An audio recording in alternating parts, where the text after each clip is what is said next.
CNBC आवाज और Motilal Oswal budget headquarters में आपका स्वागत है और मैं हूं अनीशा गुप्ता और देखेंगे इस वक्त सोने के बाजार को, क्योंकि यहां पर कुछ मुनाफा वसूली के साथ कारोबार बनता हुआ नजर आया है। हमने इसी हफ्ते करीबन $2890 प्रति आउंस तक के लेवल्स यहां पर बनते हुए देखे थे फ्यूचर्स में। वहां से खासी मुनाफा वसूली। कैसे करें कारोबार बताएंगे आपको। साथ ही बात करेंगे बेस मेटल्स की, जहां पर आज तीसरा दिन है जहां पर हमने बढ़त के साथ बेस मेटल्स में कारोबार होता हुआ देखा है। ट्रेड वॉर्स की जो कंसर्न्स हैं वो थोड़ी सी कम होती हुई नजर आई हैं। डॉलर इंडेक्स में गिरावट है जिसका फायदा यहां पर मेटल्स में आता हुआ नजर आया। साथ ही बात करेंगे दालों की और यहां पर लगातार हेडलाइंस बनती हुई नजर आई हैं।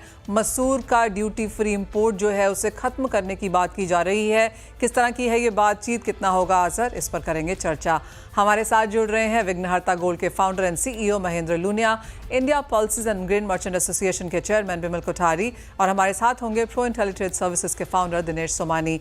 शुरुआत यहाँ पर सबसे पहले दालों के साथ ही कर लेते हैं, क्योंकि काफ़ी ज़्यादा दालें यहाँ पर इंपोर्ट हुई हैं। आपको याद दिला दें कि 2024 में हमने रिकॉर्ड दाल का इंपोर्ट बनता हुआ देखा और इसी बीच चने में 4-फोल्ड इंक्रीज आता हुआ देखा। उड़द और अगर तुअर की बात की जाए तो यहाँ पर भी रिकॉर्ड इंपोर्ट के नंबर्स हमने 2024 में दर्ज होते हुए देखे। अब मसूर की जहाँ तक बात है, माना यह जा रहा है कि ड्यूटी फ्री इंपोर्ट जो हमने यहाँ पर आता हुआ देखा था, इसके ऊपर शायद कुछ ड्यूटी यहाँ पर लग सकती है। इंपोर्ट्स ऑफकोर्स यहाँ पर अब भी जारी रहेंगे। बिमल कोठारी जी, आपसे जब भी बात हुई है आपकी यही एक मांग रही है कि ठीक है, डायनामिक ड्यूटी स्ट्रक्चर होना चाहिए और ड्यूटी फ्री नहीं होनी चाहिए, कुछ टैरिफ्स यहाँ पर लगे होने चाहिए। अब जो ये बातचीत निकल के आई है in Delhi within the ministers, कैसे देखते हैं आप इसे?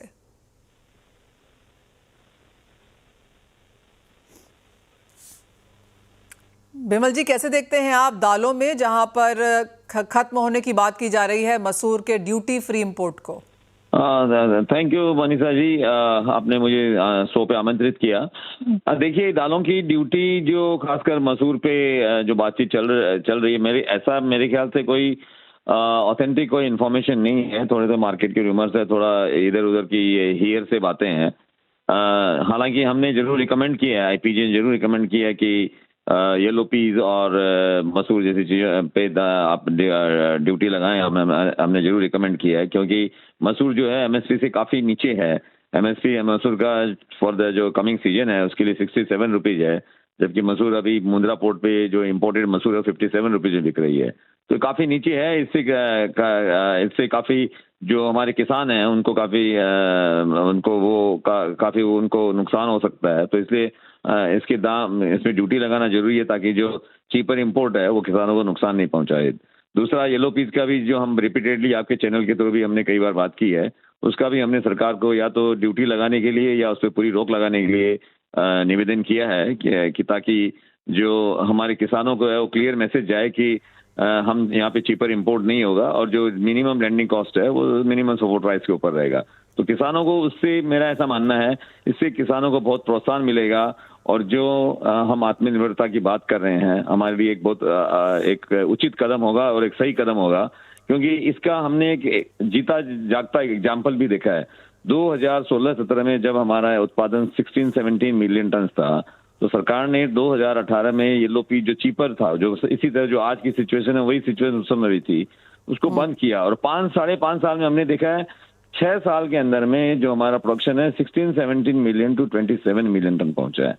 तो बेसिकली तो किसानों को बहुत क्लियर मैसेज था कि आपकी जो दालें हैं जो मार्केट में हैं आपको उचित मूल्य मिलेगा, आप दालों को ग्रो करें।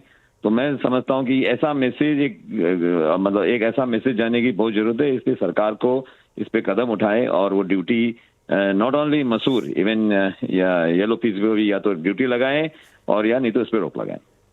बिमल जी, आपका जो दलहन सेमिनार है अगले हफ्ते, वो बहुत ही अपॉर्चून टाइम पे आ रहा है, क्योंकि हमने बजट में यहाँ पर इसको इंपॉर्टेंस आते हुए देखी है।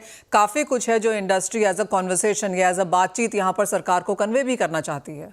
बिल्कुल, हम इसमें आत्मनिर्भरता की बात करेंगे जो बहुत बड़ा मुद्दा है आज के दिन, क्योंकि हमें 40 मिलियन टन दालों की रिक्वायरमेंट रहेगी 2030 तक, तो एक बहुत बड़ा मुद्दा है और इसमें एक बैलेंस पॉलिसी की जरूरत है, जिसके लिए भी हम इस पर चर्चा करेंगे।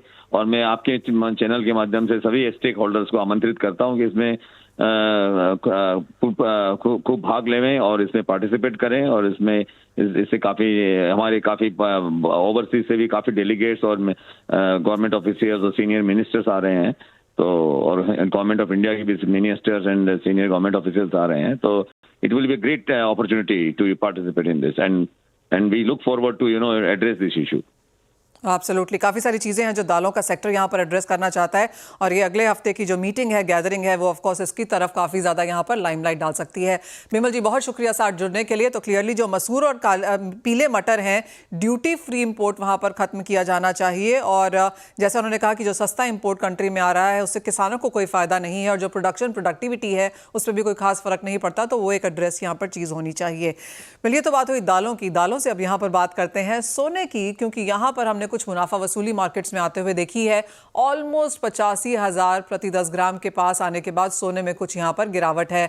हमारे साथ विघ्नहर्ता गोल्ड के founder and CEO Mahendra Lunia जुड़ चुके हैं। महेंद्र जी नमस्कार, कैसे देखते हैं आप करंट सोने के प्राइसेस? पहले तो जिस तरह की वॉलेटिलिटी है, बाजार हमें बता रहा है कि बहुत ज्यादा खरीदार नहीं है इसको देखते हुए। खरीदार नहीं है, लेकिन इन्वेस्टर अभी भी है। अगर आप ये देखो तो इन्वेस्टर का मूड अभी बहुत अच्छा हुआ है, क्योंकि हमने ये बात करी थी 1 महीने पहले भी कि 82,000 के ऊपर जा सकता है, जब कि 76,000 का रेट था। और यहाँ पर से जो शुरू हो रहा है, तो मैं हमेशा कहता हूँ जैसे कि वो पार्टी अभी शुरू हुई है, यहाँ तो बस 10% ही अभी शुरुआत हुई है। लगता है कि गोल्ड के भाव आपको इस साल के अंत तक 90,000 के ऊपर चला जाए। हाँ, गहनों के लिए थोड़ी सी बिकवाली कम हुई है शॉप्स में, लेकिन इन्वेस्टर अभी भी देख रहे हैं, क्योंकि हमारे पास हमने देखा है कि इस रेट पर भी हमारे पास लोग गोल्ड बुकिंग के लिए आ रहे हैं हमारे पास। महेंद्र जी, जैसे आपने कहा कि खरीदार यहाँ पर बिट्स एंड पीसेस में हैं और वेरियस कैटेगरीज के लिए हैं। ऑफ कोर्स ईटीएफ में खरीदारी जारी है, इन्वेस्टमेंट डिमांड भारतीय बाजारों में हमने स्टेबल आते हुए देखी है। ज्वेलरी की गिरावट जो है 2024 में वहाँ पर वॉल्यूम में थोड़ी सी गिरावट है, लेकिन वैल्यू टर्म्स में of course all time highs के आसपास कारोबार। आपसे ये भी जानना चाहेंगे कि जनवरी के पिछले जो सेकंड हाफ था, 15 दिन था, वहाँ पर ज़्यादातर ज्वेलर्स ने यही कहा कि वॉलेटिलिटी ज़्यादा है, भाव बहुत तेज़ी से सडनली बढ़ गए हैं, तो बाज़ार में ख़रीदारी यहाँ पर कम देखने को मिली है। क्या फेब में वो बाइंग फिर से आई है? और ऐसा माना जाता है यूजली कि वैलेंटाइन के आसपास कुछ छोटी मोटी खरीदारी यहाँ पर गिफ्टिंग के तौर पर फिर सोने चांदी में उभरती हुई नजर आती है। क्या वो देख रहे हैं हम? बहुत छोटे फायदे पे है, कोई बड़ी डिमांड नहीं है कहीं पर भी। वैलेंटाइन का यस, लेकिन जो लाइट वेट ज्वेलरी है उसमें अभी खरीदारी हो रही है। दूसरा, लोग चांदी पे ज्यादा शिफ्ट हो रहे हैं। चांदी की जो ज्वेलर्स है या चांदी की जो ज्वेलरी है उसमें काफी सारे कंटिन्यूअसली बाइंग हो रही है, और ये एक अच्छा साइन है। लोग कहीं ना कहीं बड़े पैमाने पे गोल्ड में फिजिकली इन्वेस्टेड करने की जगह पे लाइट वेट में जाते हैं, तो उनकी इन्वेस्टमेंट वैल्यू कम हो जाती है। तो ये फायदे की रहेगी और अच्छी चीज देखिए हो रहा है वो। Yes ma'am. साथ ही डिजिटल गोल्ड की जहां तक बात है, इस बार भी बजट में काफ़ी लोगों की तरफ से ये रिप्रेजेंटेशन था महेंद्र जी कि डिजिटल गोल्ड के ऊपर कोई रेगुलेशन लेके आया जाए, कोई फ्रेमवर्क यहाँ पर बने, जो हमने इस बार फिर अमिस होते हुए देखा। कैसे देखते हैं आप उसे? और जिस तरह के नंबर्स हमने यहाँ पर बनते हुए देखे हैं पिछले साल भी, are on the stronger side. Manisha ji, आपने भी बहुत यानी कि जोर शोर से उसकी बात कर रही थी कि रेगुलेटरी आना चाहिए। हमने भी उतना ही जोर लगाया था, लेकिन खैर आज के डेट में रेगुलेटरी आया नहीं है। लेकिन हम चाहेंगे कि डिजिटल गोल्ड में ज्वेलरी सेगमेंट के बजाय इन्वेस्टमेंट पॉइंट ऑफ व्यू से रेगुलेटर आए, क्योंकि अगर रेगुलेटर आएगा तो ही इसे बहुत अच्छी तरीके से हम जो घर घर में पड़ा हुआ सोना है उसे रेगुलेटरी के द्वारा हम मार्केट में लेके आएंगे। ये यानी कि यूटिलाइज का सोना अगर मार्केट में आएगा तो उससे रेट थोड़े से कम भी होंगे, लेकिन कहीं ना कहीं लिक्विडिटी मेंटेन हो जाएगी। और एक बात मान लीजिए मैम, अगर रेगुलेटरी आता है तो सच में जो डॉलर के प्राइजेस, रुपए के प्राइजेस डॉलर के सामने गिरते जा रहे हैं, उसे कहीं ना कहीं रोक लगेगी। क्योंकि ये बहुत अच्छा हो रहा था जब सोवरिन गोल्ड बॉन्ड चल रहा था। अगर आपने ये देखा रहेगा कि पूरे सोवरिन गोल्ड बॉन्ड के टाइम फ्रेम में उतना डॉलर के सामने रुपये कभी गिरा नहीं था। हाँ, वो तो खैर थोड़े फार इसमें रहेगा, लेकिन सोवरिन गोल्ड बॉन्ड के कारण उसे एक सपोर्ट मिल रहा था कंटिन्यूसली, क्योंकि वो पैसा पूरा की पूरा मार्केट में आता है। और ये चीज होनी चाहिए। बहुत अच्छी पहल थी सोवरिन गोल्ड बॉन्ड की जो गवर्नमेंट लेके आए। मुझे लग रहा था कि लोग बहुत आगे बढ़ चढ़ के उसमें इन्वेस्टमेंट करना चाहते थे, लेकिन खैर गवर्नमेंट ने इसे बंद ही किया है आज की तारीख में। लेकिन आपके द्वारा, इस चैनल के द्वारा और लोगों के साथ हम यही कहेंगे कि रेगुलेटरी लेके आइए, साथ में आप एसजीबी शुरू करिए, जिसका फायदा लोगों को होगा। वेल एब्सोल्युटली, तो यानी कि मांग यहाँ पर बरकरार है, लेकिन रेगुलेशन आ जाएगी तो ये लोगों में और यहाँ पर कॉन्फिडेंस आता हुआ नजर आएगा। उसके बिना भी हमने देखा है कि ग्रोथ बहुत स्ट्रांग है यहाँ पर डिजिटल में, स्पेशली जहाँ तक मिलेनियल्स की, यंगस्टर्स की बात है, on phone in an app खरीदारी यहाँ पर बहुत ईजिली की जा सकती है। महेंद्र जी, एज ऑलवेज बहुत शुक्रिया साथ जुड़ने के लिए, और सोने की डिमांड और ऑफकोर्स सोने में वो जो रेगुलेशन की कमी है उस पर यहाँ पर फिर से रोशनी डालने के लिए। इसी के साथ एक ब्रेक के लिए रुकेंगे, जब लौटेंगे तो आपके लिए लेकर आएंगे स्ट्रैटेजीज।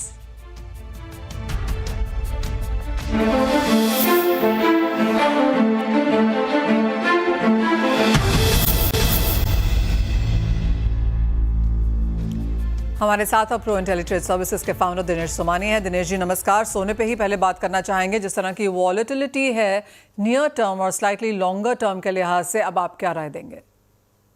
बिल्कुल मनीषा जी, जिस हिसाब से तेजी गोल्ड में आई है, ऐसे लग रहा है कि वैलेंटाइंस मात्र गुलाब, टेडी और चॉकलेट ही बनाना होगा।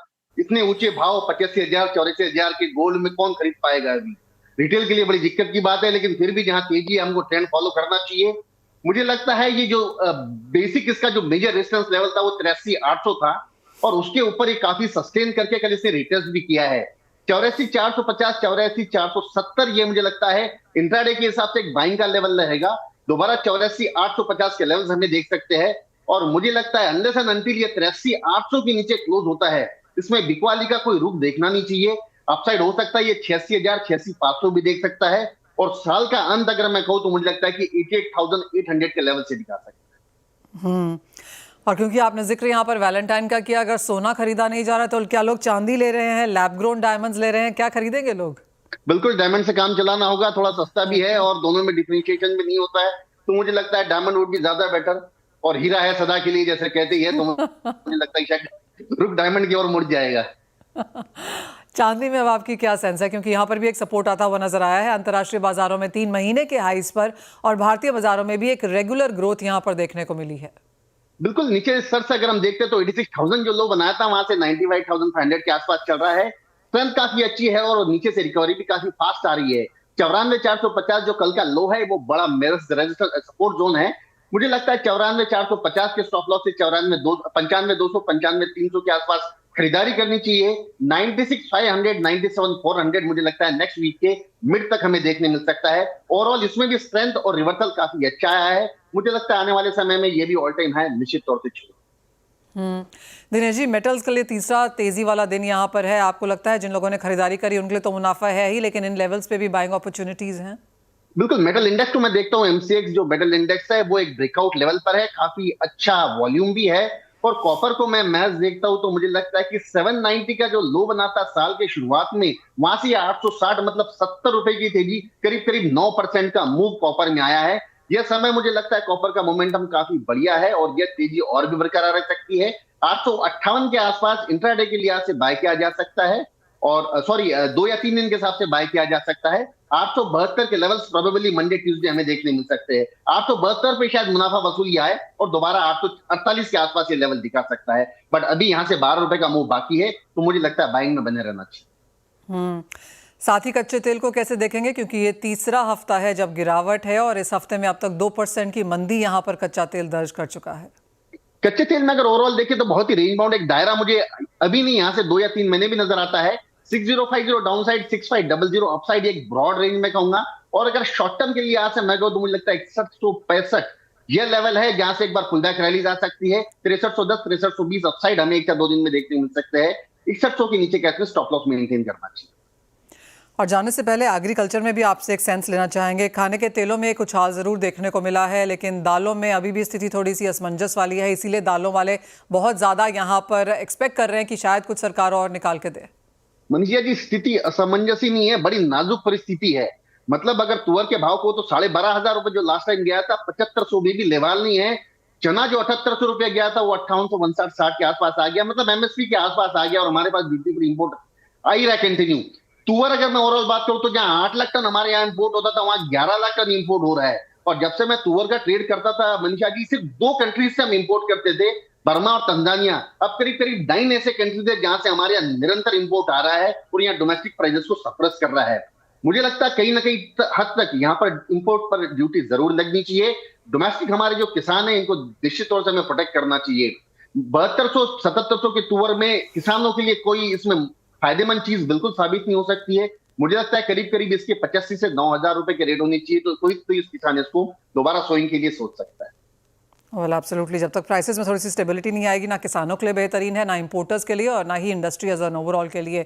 दिनेश जी एज ऑलवेज बहुत शुक्रिया साथ जुड़ने के लिए और उन तमाम कमोडिटीज़ पर राय और स्ट्रैटेजी भी शेयर करने के लिए। इसी के साथ एक ब्रेक का भी समय है, लौटेंगे तो बात करेंगे इक्विटी मार्केट्स की।